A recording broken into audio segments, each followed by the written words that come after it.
Assuming you're right, how would he do that? Well, he failed in his attempt on Diego. He had to get off the island. This was the escape route that he had come up with.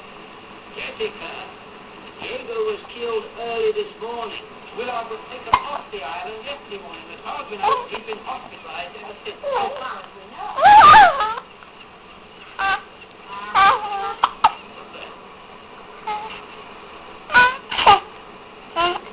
A broken ampule.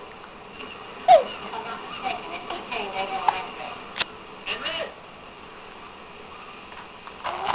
Second Conrad still hasn't returned.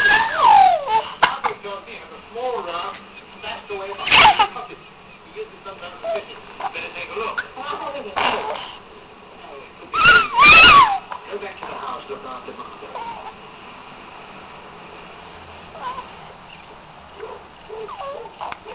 Inspector. You're right, you sure?